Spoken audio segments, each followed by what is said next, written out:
pairing okay, there we go. The live stream is cooperating.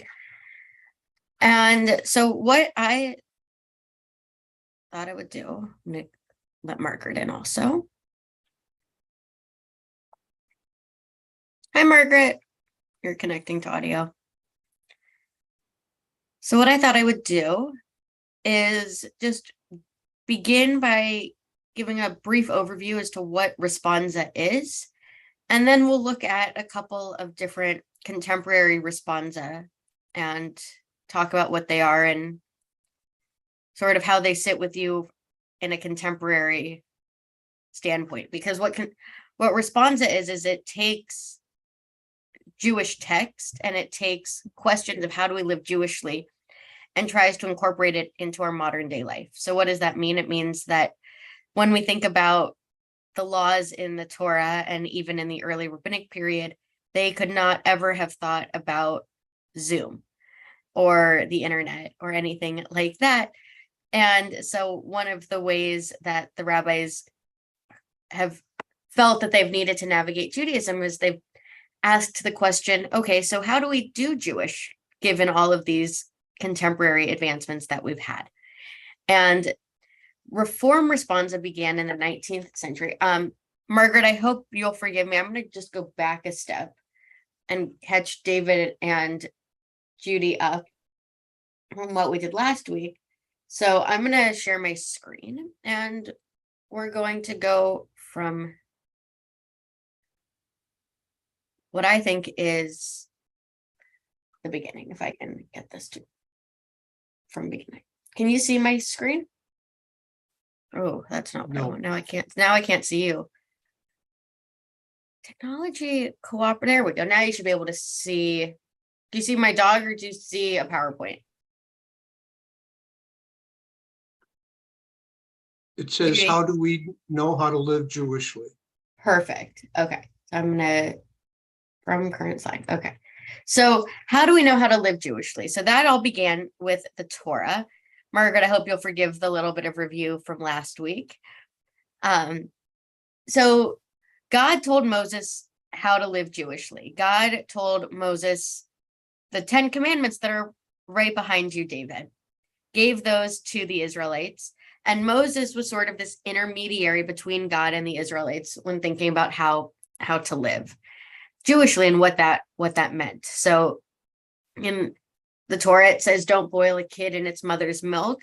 And then the rabbis later on interpreted that to mean, okay, we're not going to mix milk and meat. And over time, if we look at the biblical time through the rabbinic period, we have different ways of interpreting Jewish text and what this means and how to live according to Judaism. And then over time, these things get codified. So for a long time, Jewish law was transmitted orally. And at a certain point, things got written down. So the Talmud was written down in the 200, 300, 400 period. And that was an intergenerational conversation amongst rabbis of how to live Jewishly, how to interpret Torah, both the written Torah and what Jews called the oral Torah, which were these different pieces of oral tradition. And then after the Talmudic period, rabbis continued interpreting Judaism and Jewish laws based on their own worlds and words. So two of the big codes of Jewish law or answer keys to how to live Jewishly come from the 12th century and the 16th century. So the Mishnah Torah was written by Maimonides in Egypt. And then Joseph Caro wrote the Shulchan Aruch, which literally means the set table, in 16th century Italy. And these are codes of Jewish law that really spell out Jewish practice and what it means to practice. But since then, there hasn't been anything that has unified the Jews as much. There hasn't been this clear answer key. And one of the things that's really important about Reform Judaism is that we talk about practice and not about policy. So then what does that mean when thinking about how we live Jewishly? So in the early 20th century, American Reform Judaism was pretty new. Most of the Reform rabbis had come from Germany, and they were having this conversation about what does it mean for us to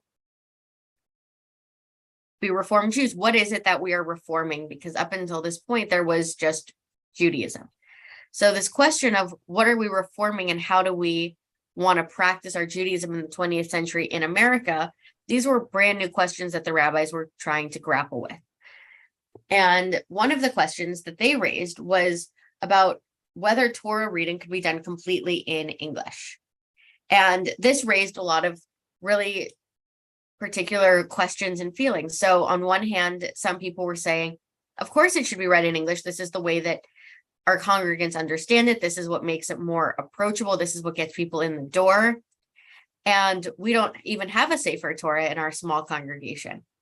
And on the other hand, other rabbis were saying, but we need the Hebrew and we need the Sefer Torah to unify us and to connect us to all these years that have passed. And so this turned into a conversation between rabbis. Are we going to make this policy, or is this just going to be practice where the conversation is really enough that the rabbis who have the authority to make some of these decisions are having these conversations and then they go from there? And this conversation of policy and practice is a really, I think, important point when we talk about Reform Judaism, because when we look into Responsa, which are these rabbinic questions and answers where somebody, whether it's a person or it's a group of people or it's a group of rabbis, they go to a rabbi or they go to a group of rabbis called a Responsa committee, and they say, what's Jewish about this? How can we adapt to our contemporary society in a way that still is Jewish? And then the Responsa, these answers are basically, I like to think of them as term papers because they use citations of Jewish text all the way back from the Torah through 2022 now, and saying this is what's in the text and this is how I'm going to interpret it to account for our modern society.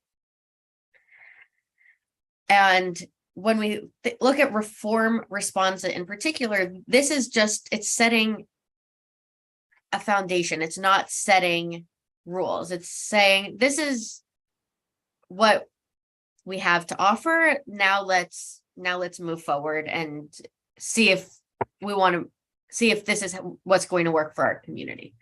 I'm going to stop sharing for 1 second so that I can jump ahead, because I think that the best option is to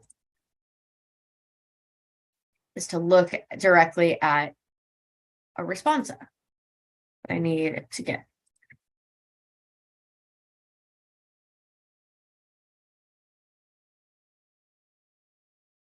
So this was the one that we began last week, and we're going to start the question from the beginning and go through. And can you see this? Can you see the slideshow from current slide?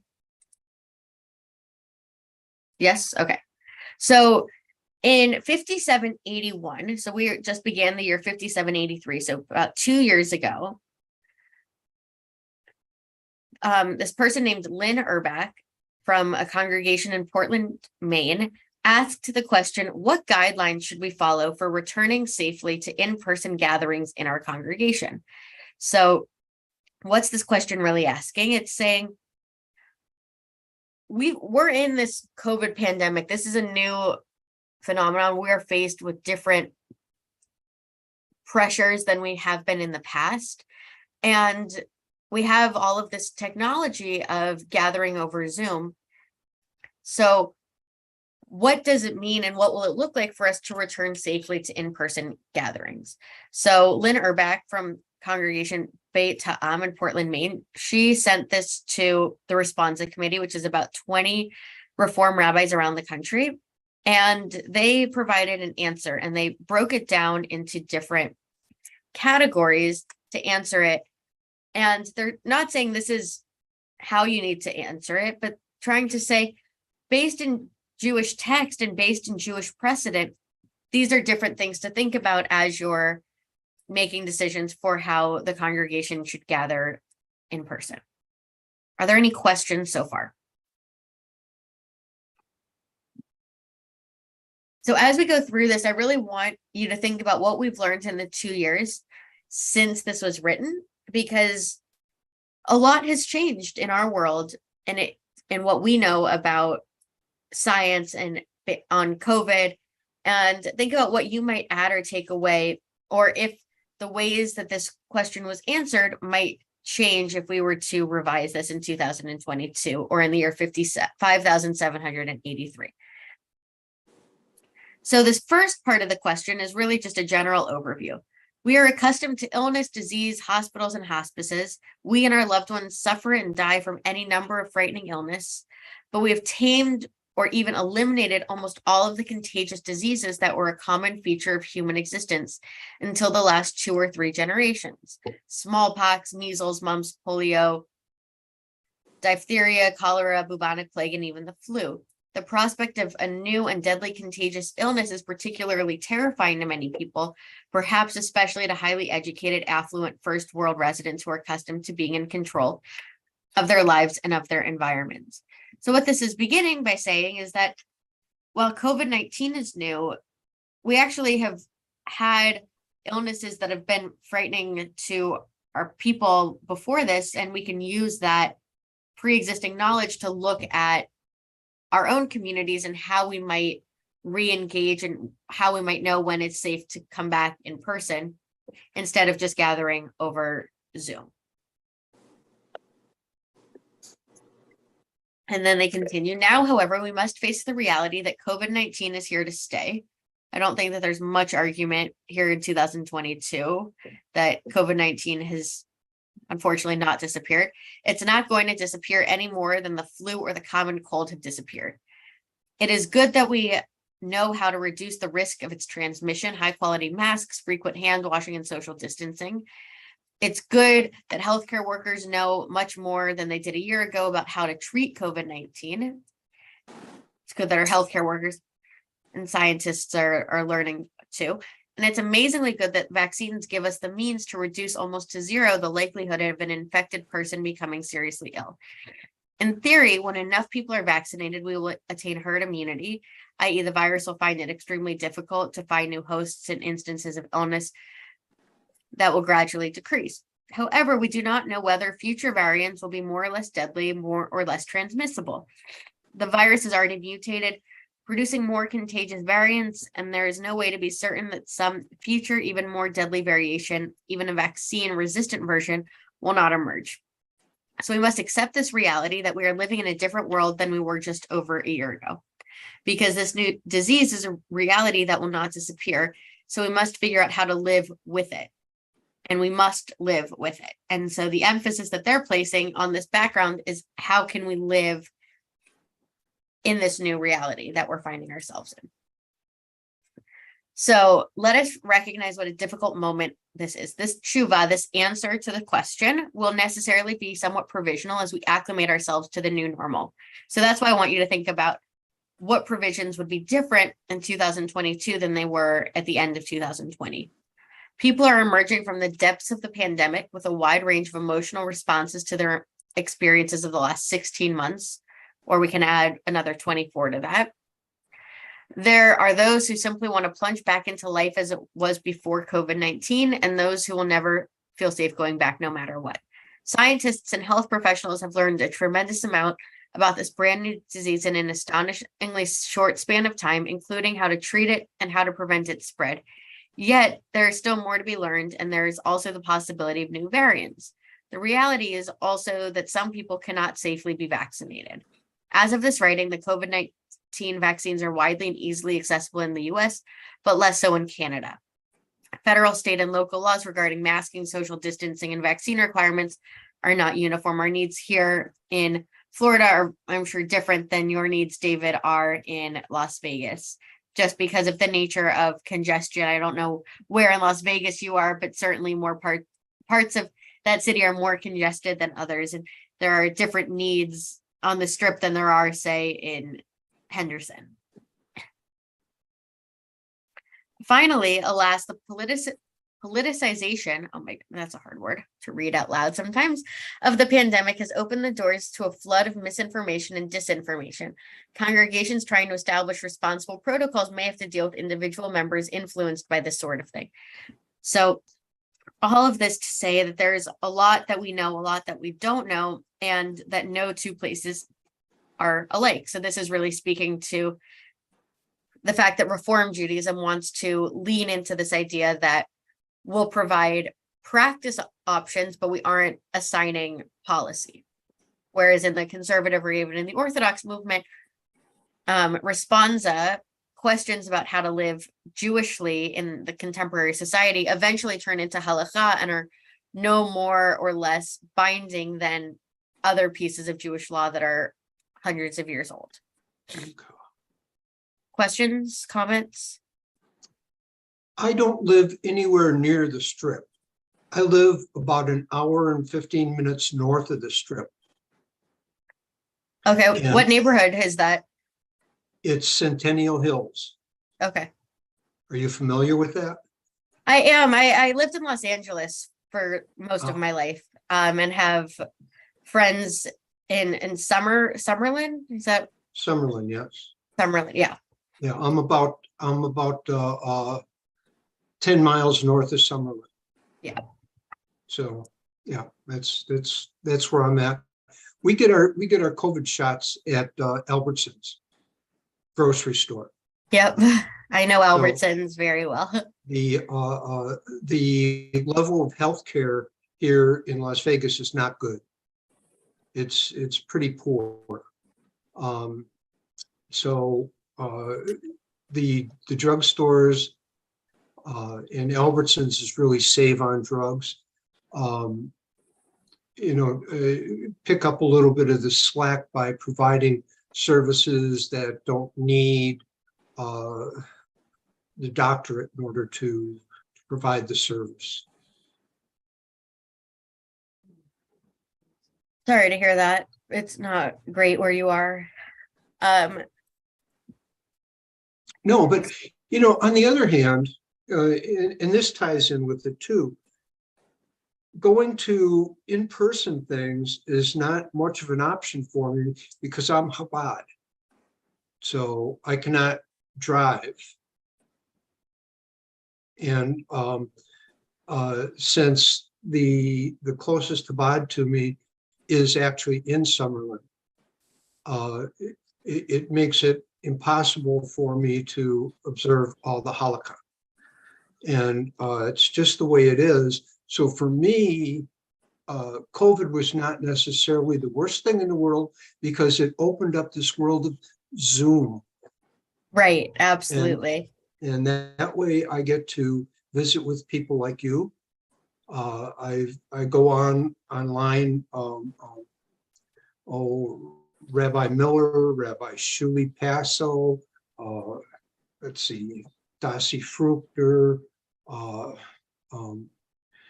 Rubenstein, and Torah in Motion. I do an awful lot. I do one or two of their programs a day. And during this time of Hag, when they don't do anything, I feel lost. I feel lost without that now because the Jewish Zoom practices have become a way of life for me and a way of keeping me not only in touch, but more in touch with my Judaism than I ever have been before in my life. So then this piece of Responsa, this piece of what does it mean to go back to safely gathering in person, and what's the role Right. of Zoom going to be moving forward is actually a really interesting question for somebody like yourself who wants to be as observant as possible, and you're recognizing the limitations of your shul being 10 miles south, and you're not going to drive 10 miles, or you're not going to walk 10 miles in the desert heat. Certainly. I dog sat in Summerlin in June a couple years ago, and that was quite toasty. Yeah. So we're still in the overarching part of the answer, then it's going to go into some more specifics. So the end of this overarching introduction answer to this question is, however, there are some core principles that we must articulate.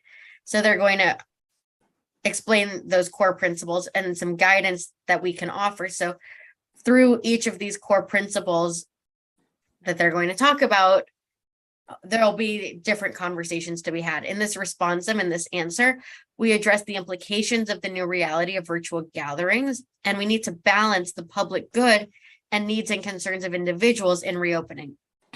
We note that no responsum can speak to the particular dynamics of every individual congregation. All we can do is articulate the guidance our tradition offers and ask that congregations take it to heart in good faith. So knowing that one answer can't possibly accommodate every Jew, because we know that with two Jews, there are three opinions.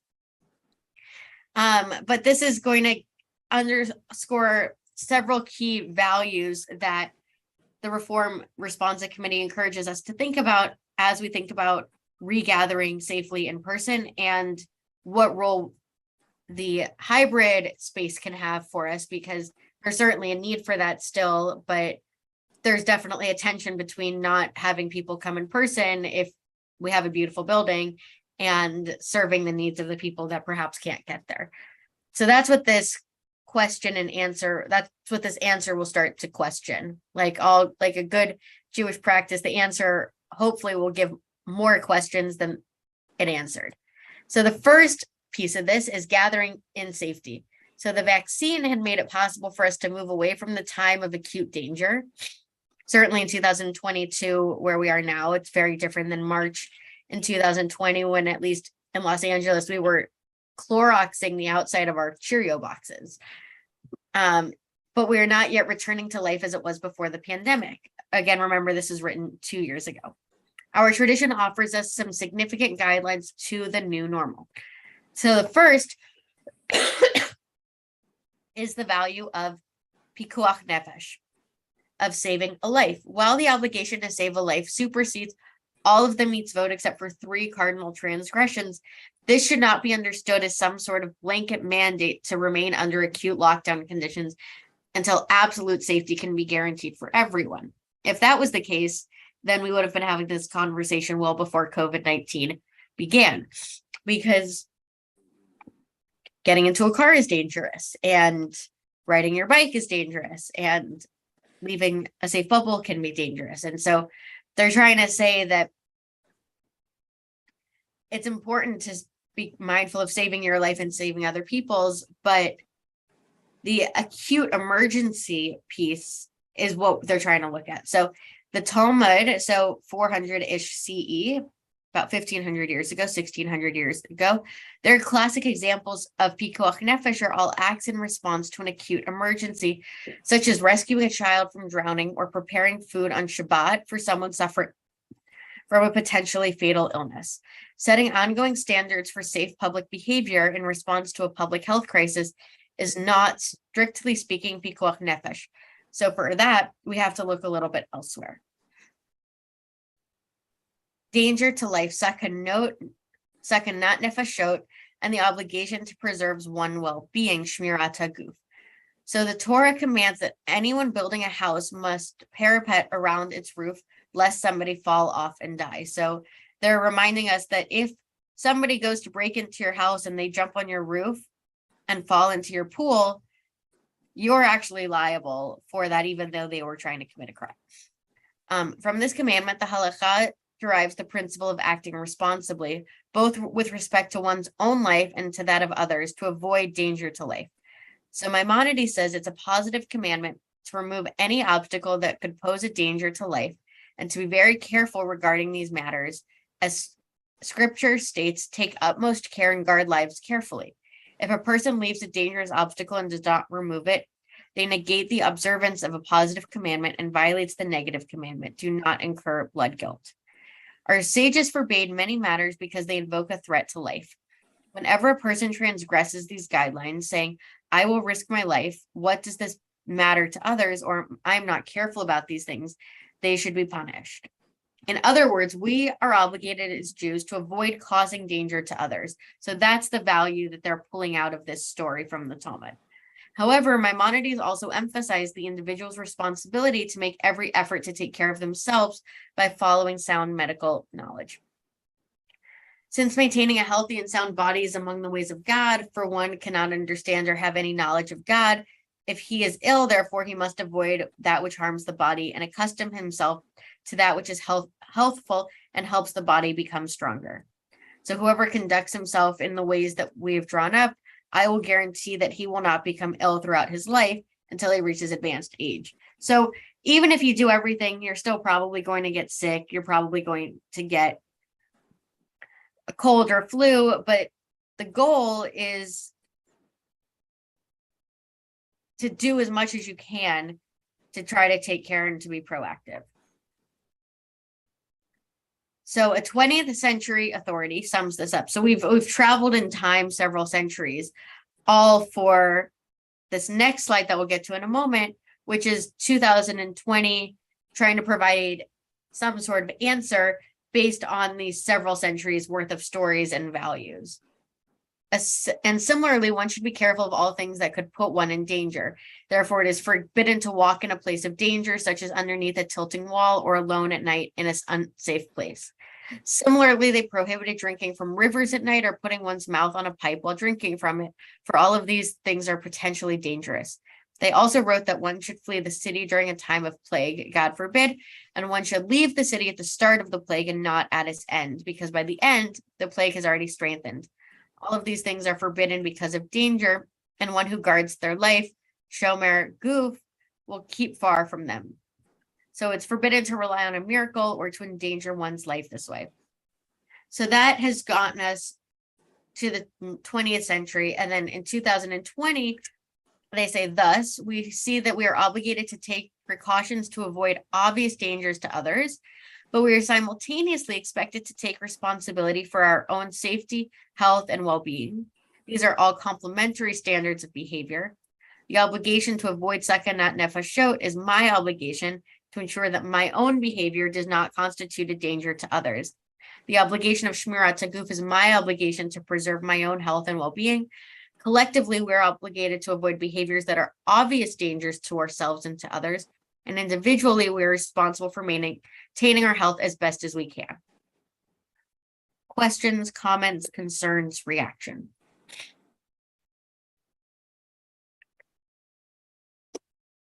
Can you see my hand, Rabbi? I can, yeah, go ahead. All right.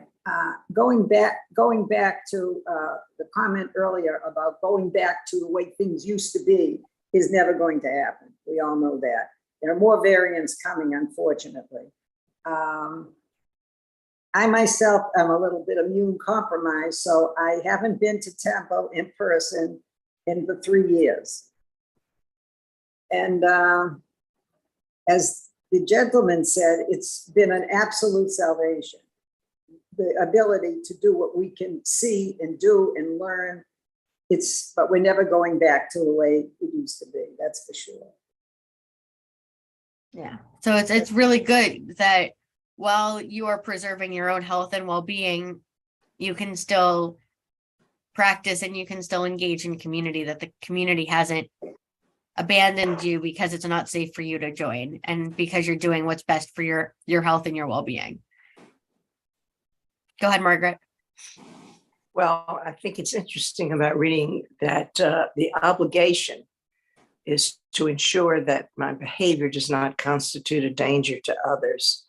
And, you know, we had a lot of anti-vaxxers, still do.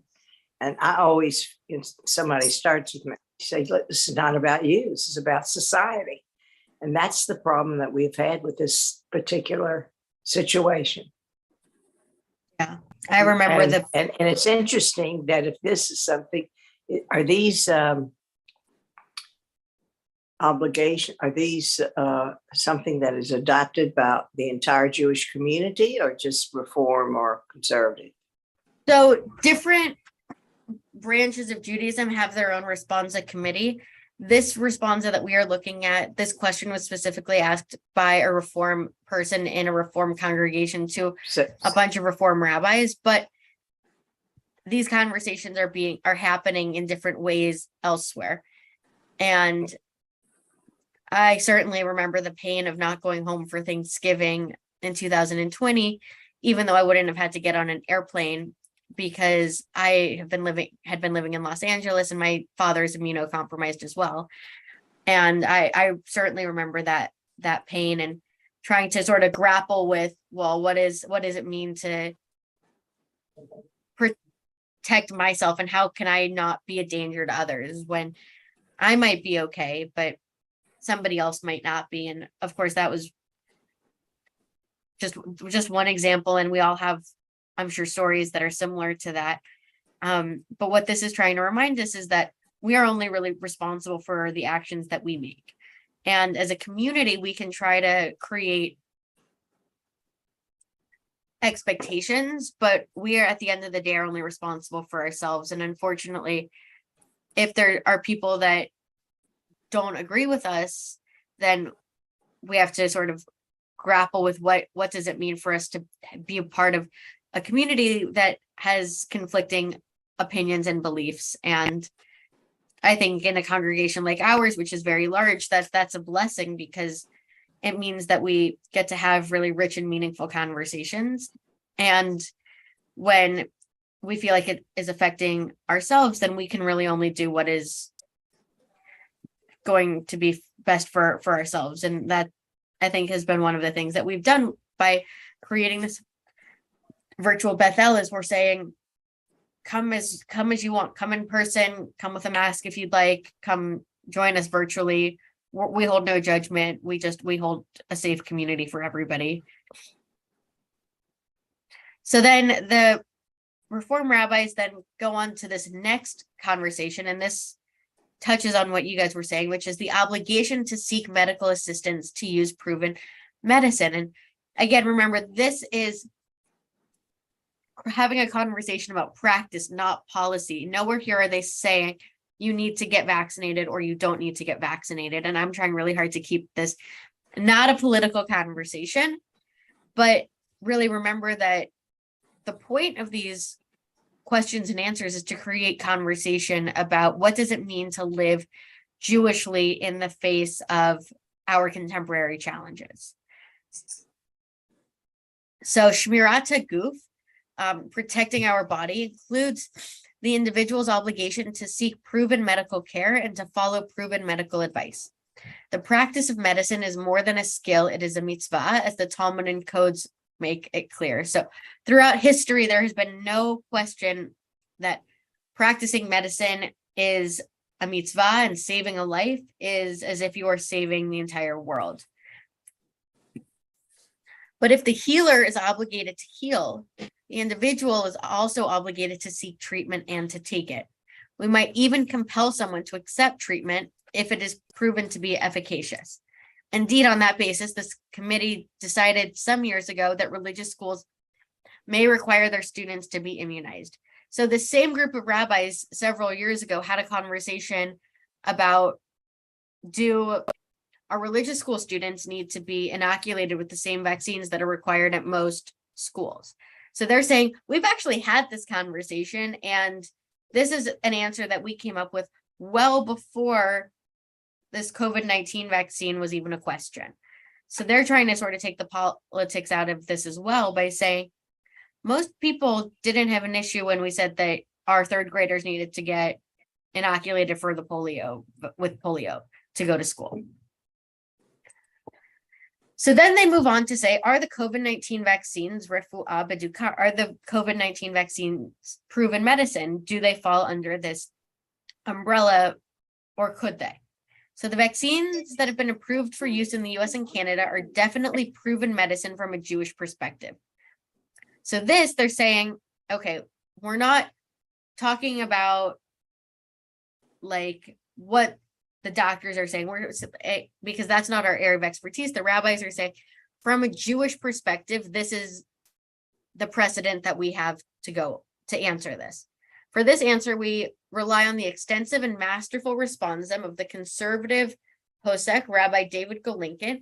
So in January 2021, the Rabbinical Assembly's Committee on Jewish Law and Standards he created a comprehensive survey of rabbinic rulings of the last 2 centuries and reveals a clear consensus that the benefit of a vaccine to millions of people mandates its use as a life-saving medicine, not to be limited or dispensed with because of a tiny number of adverse reactions.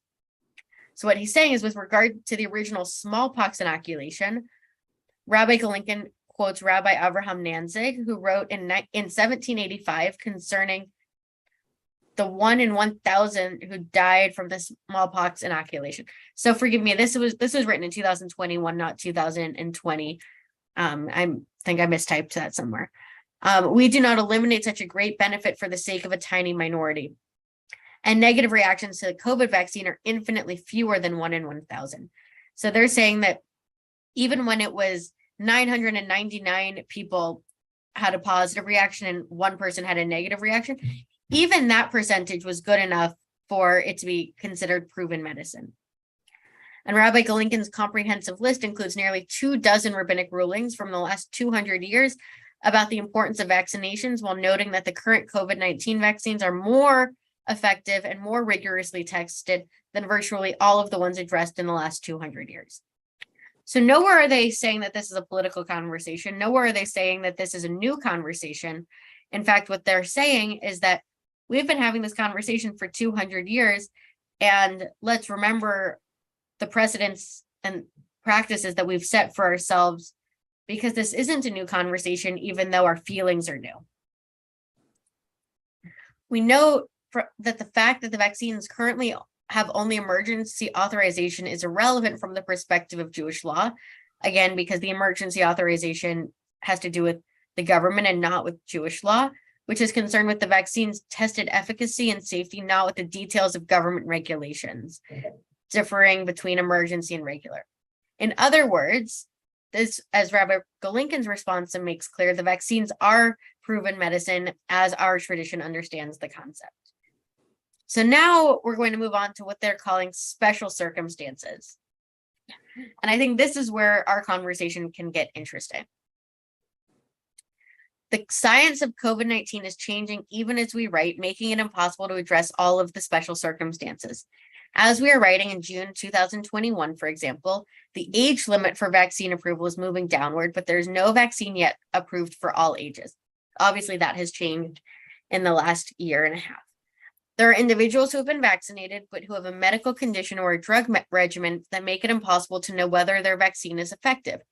There are immunocompromised people who cannot be vaccinated, and congregations and Jewish communal institutions will need to take multiple and conflicting priorities into account. So this is where things get interesting. They're saying that there are a number of different Jewish priorities, and they might actually not all agree with each other, which makes this more complicated and more fun to study. As vaccination rates increase and case rates decrease nationally and regionally, the relative risk of contracting COVID-19 goes down for everyone, including the unvaccinated and the immunocompromised.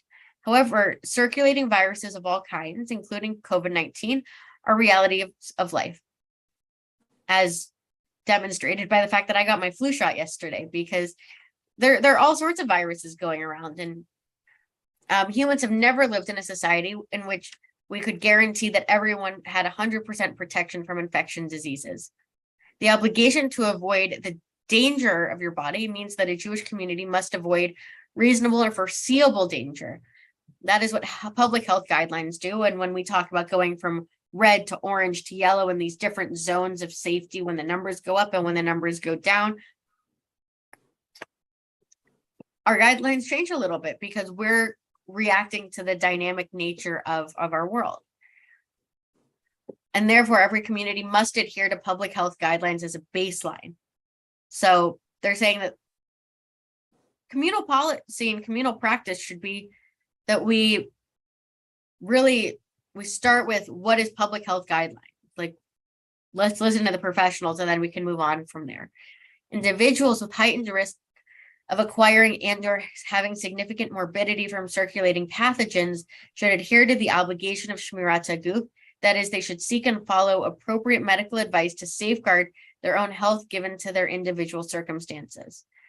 We recognize that congregations and other Jewish institutions do not all have the same resources available to invest in technology. Nevertheless, congregations should strive to make reasonable accommodations for at-risk individuals on a case-by-case basis, including providing online options wherever possible. We do not want to turn any Jew away from a synagogue. Generosity, consideration, and flexibility will be necessary as congregational leadership thinks these questions through beforehand. So here they're saying that the baseline is all good and well, but then there are people like you, Judy, who have to be even more careful than what the public health guidelines are saying. And we need, as a priority and as a value, we need to be able to accommodate those people who have to be more careful than what the general public is doing. And that in and of itself is a Jewish value in protecting yourself and for us protecting you. Amen. So then we get to this big question of the meaning and the value of Jewish community. So prior to the development of the internet, such a question would have made no sense. So this is reminding us why we have Responsa to begin with, because we have this internet thing that has really changed in the last 2 or 3 decades. And the whole, like, the world as we know it is completely different. And the rabbis, even of the early 20th century, wouldn't have had answers to our questions. And we have different resources and we have different challenges and considerations than they have to. And that's part of the reason why we have Responsas, because we need to think about how we live Jewishly with all of these new things. Our sense as Jews of being part of a single entity, Klal Yisrael, the totality of Israel, was reflected in the aphorism, Kol Yisrael Arivim Zeh Bazeh, which means all of Israel is responsible for one another. But as beings grounded in physical reality, those responsibilities always depended primarily on geographical proximity.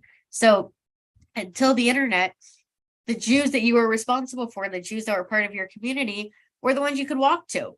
David, you probably wouldn't live 10 miles from your congregation because before the advent of cars, we were very, very confined to our little shtetls and our communities. Right. A Jewish community. You're absolutely right. And when I first moved to Las Vegas, I lived down on Eastern Avenue, close to Henderson. And I actually went to the Reform Temple over there. There is only one Reform in Las Vegas. The rest Near Tamid, right? Yes. There are 13 shuls in Las Vegas. 8 of them are Chabad. Of course. So it's a little bit more toward the Haredi side here in Las Vegas. One other thing that I wanted to mention here was on the mask subject, and your statement about this not being, you don't want to get into politics on it, but no matter how we try to deny politics when we're talking about COVID, it is political. And, when Governor Sisolak mandated that everybody has to wear masks, everybody hated it. And then when the mandate came off, everybody went without masks for a week or two. And now I'm finding out when I go grocery shopping that about 50% of the people are back to wearing masks. So they're all taking the same point of view that you're bringing up over here. It's all about protecting ourselves and everything, but we're doing it on an individual level now, rather than with government intervention in politics. And what this part of the answer of this response we'll look at is, what does it mean to be part of a Jewish community? Not what does it mean to be part of the secular community that we live in, but really what can we do as a Jewish community? And we don't have the same authority as a rabbi that I would if I was a city councilman or if I was a senator or if I was a governor. But so based on like the reasonable expectations of what authority rabbis have, they're trying to look at what it means to be a part of a Jewish community and how we can think about the decisions we make both as individuals and as a community from that end. So this is really trying to take part of a Jewish community and to be thinking about COVID in 2022 through the lens of our Jewish values. So a Jewish community was all the Jews who lived in physical proximity to one another. All Jewish laws that govern how a Jewish community should live rests on the presumption that it constitutes the Jews of a particular location whose proximity makes it possible, pragmatic, and advantageous for them to order their lives as a collective. So everything in the past, all past Jewish laws were going on that presumption. The communal status entailed certain halachic obligations, like to provide a school, and also facilitated the growth of a huge body of customary law by which diaspora Jewish communities exercised self-government to the extent that the rulings allowed them. When emancipation stripped the community of its legal status and authority, so it was 2 centuries ago, of Jewish identity in the modern world, the Jewish community became a network of overlapping voluntary associations with social services tending to be organized along geographical lines like local federations, and religious activity organized according to denominational lines, so synagogues, Chabad versus Reform versus Conservative, and other Orthodox streams. The automobile and consequent decentralization of modern life also spread people out physically. The reality for many of our congregants is that the people they gather with in synagogue are not the people they live near and interact with on a daily basis. So in the Reform movement, where we don't operate under the same closeness of Jewish law, so we are okay driving on Shabbat, most people don't live within walking distance of Bethel. We have people all the way up in Delray and Boynton, and we have people all the way as far down as Fort Lauderdale that I know that come to us, and from the ocean to the Everglades and everywhere in between. And this is just in Boca. This is just our congregation in Boca. When I lived in LA, I knew people that lived 100 miles away from the shul that I went to because that's where they felt connected to. And so they didn't come in person all the time, but that was the shul that they associated with. Judy, go ahead. As far as answers to a lot of these, and to hear that there are 8 Chabads in Las Vegas isn't a shock. If you want to know how to manage things, they are the wonderful explainers of those things. They gather people in like herring in a barrel or something. But my 2 sons went to a Lubavitch yeshiva for a few years. My oldest son was learning disabled, and they said, no problem, we'll take care of that. Well, of course they didn't. They totally de-emphasized secular anythings. So on one hand, they're doing a great service to preserving Judaism, but on the other, it's on their terms, but they are a godsend for bar mitzvahs. People that don't want to lay out the money, come to us, it's free. We'll train them and we'll bar mitzvah them. But they are experts, though, at making things happen in their way. Every Jewish community does things a little bit differently, and we all have our own flavor, and that's okay. Thus, there's a second Reform synagogue in Las Vegas. My kids belong to it. They used to belong to Der Tamid, and I can't remember the name, but it's very near the Adelson Jewish Day School. Very close, kind of across the street. I just not uncommon too for a place where there's one Reform shul to eventually have a second as an offshoot. There is. Yeah, not so uncommon. So thus the sense of a single Jewish community isn't automatic as one town or city community is more fluid. So this idea of community is a lot more fluid than it used to be even a generation or 2 ago. Of course, technology has always existed to link widely dispersed Jewish communities, and people have generally celebrated as travel and communication technologies have improved, making it easier to be in touch with those beyond one's physical reach. But the internet of the last 30 years, an eye blink in historical time, is a quantum leap beyond anything we've experienced before, enabling real-time communication with others literally anywhere in the world.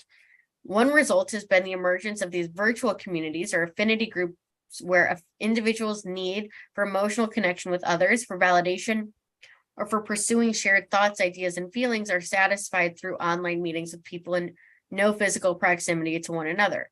Most of us have had our lives profoundly enriched by adding these additional human circles to our lives. The darker side, as we know, is that for some people, the internet has become a destructive way to disconnect from the people among whom they live.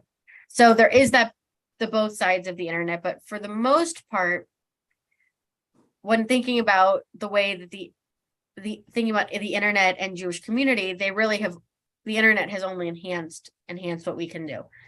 As we stand at this inflection point, therefore, thinking about how to reemerge from the isolation of the pandemic, our first obligation is to do no harm to our bonds of physical community. We celebrate the ways in which the internet has enabled our synagogue communities to grow and to thrive during this past year, but we want to think intentionally and carefully about how to use this new technology to strengthen and not to weaken our physical communities. So one of the things that I know that a lot of my colleagues think about is if we're still getting butts in the seat, but not as many as we did, say, in 2018, because a lot of people, unlike you, Judy, who are staying away because it's safer for your health, some people are staying away and only joining online because they'd rather stay in their sweatpants and sit on the couch and not drive. There's this question about how is that strengthening or is that weakening our sense of community? If by lowering that barrier to entry, are we losing some of that integrity, or how can we get as many butts in the seats as possible while still providing meaningful online? And isn't it up to everybody to make their own choices about how they spend their time and engage with other people? But being in the business of community building and development, that becomes a much more complicated conversation. Very good. So one way that, and I think we'll end here, one way that they looked at this is the virtual minion. So over a year ago, they decided that the pandemic constituted an emergency. And on the basis that we decided to recognize that 10 people electronically linked visually and audibly as a minion. So in that March 2020 space, when we were all freaking out about COVID and we didn't have any information, the precedent was set that 10 people connected, just like you and I are, constituted as a minion. So you could say Kaddish over Zoom like this, which was not something that really had been decided or talked about until this point.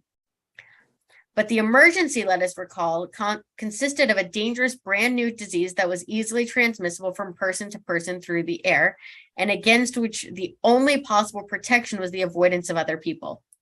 So clearly, we have emerged from that moment of emergency because our knowledge has changed. So what can we do? So what now becomes a virtual minion? And can you still gather in the same way, even though we're out of that point of emergency? It's sort of like when we issue a state of emergency in the state. In some ways, it's easier to operate in that way. And that's why we have those states of emergency, so that it's easier to get those resources in. But then at a certain point, that state of emergency has to be lifted and we have to go back to business as usual. And so now the question is, okay, so what's going to happen to the virtual minion? So then they start by saying interactive video and audio links have enriched our lives in countless ways this past year as existing platforms like Zoom went mainstream. And that we've talked about that. We were already consumers of streaming media, but now we've learned to be live participants as we worked from home, kept up with family and friends, taught and attended classes, and found a vast virtual universe of cultural enrichment. It is perfectly natural and normal that our spiritual life should also have extended to a virtual space. That totally makes sense with the way that all of our virtual life has developed in the last several years. Of course, our spiritual life should go there too. And without a doubt, the virtual minion became a vital support as it was the only way we could gather. Without the internet, our congregations could not have held services. Without the internet, many of us would not have been able to enrich and deepen our Jewish lives.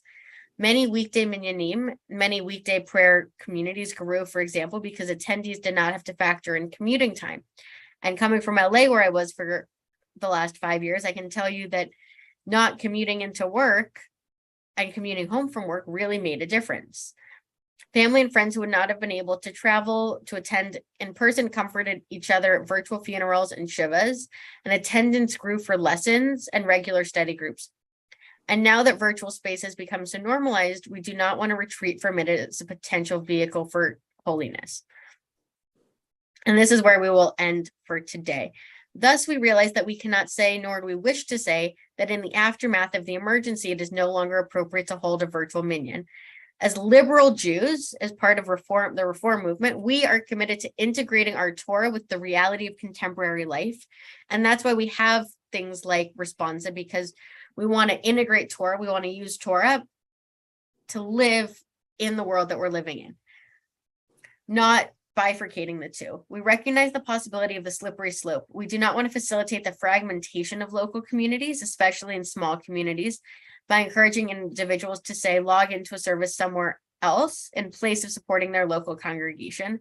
So we're not saying, oh, we're going to just send you all to Central Synagogue in New York because they've got high production quality. No, we want to say, come to Bethel still, use our virtual space, be part of our virtual community. And fortunately at Bethel, we've really invested in our production quality to make it as easy as possible for people to feel like they are participating and active participants at that. Absolutely.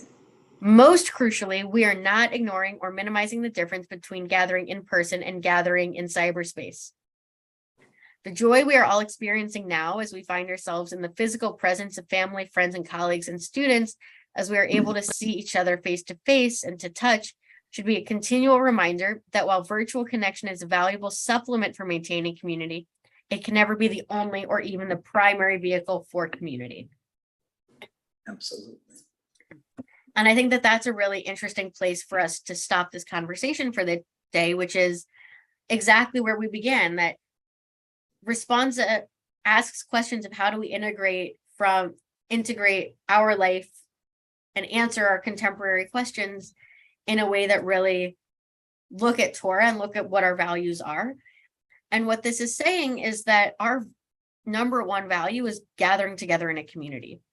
And we should figure out every way to connect every person that we can and use our resources and use our knowledge to do it safely, but do it in a way that people feel connected, because that's, at least at Temple Bethel, that's our number one value, is how can we connect and how can we feel love and how can we share that love? And so it's a real privilege to be able to gather on Lunch and Learn on Zoom. And it's really amazing to be leading worship on the Bima and seeing 200 or 300 people in the room, but knowing that we're reaching so many more people, and knowing, as I'm seeing you nod, Judy, that you are feeling that connection. Absolutely. And that you're not feeling isolated because it's not safe for you to come. And that's sort of how we weave in all of these different Jewish values into our answer. And again, it's practice. It's how we practice. It's not policy. It's not saying that things won't change over time, but hopefully it's all, especially in the last 2 or 3 years, really been changing and improving for the better. Absolutely. With our values in mind. Thank you. Thank you so much. All right. Have a Good good group today. week. It's a very good group today. Everybody got involved in the conversation. Everybody added things to it. It was wonderful. Hope to see many of you in person or online soon. I'll see you in person on Friday. See you in person on Friday, Margaret. I'll see you. I'll feel your presence, Judy, on Friday. Thank you. And Margaret, I'll see you in about 2-3 weeks, right? That's right. And we'll come to you if you don't drive a car. We'll figure out how to get to you. All right. Wishing you all a good week. I'll talk to you all soon.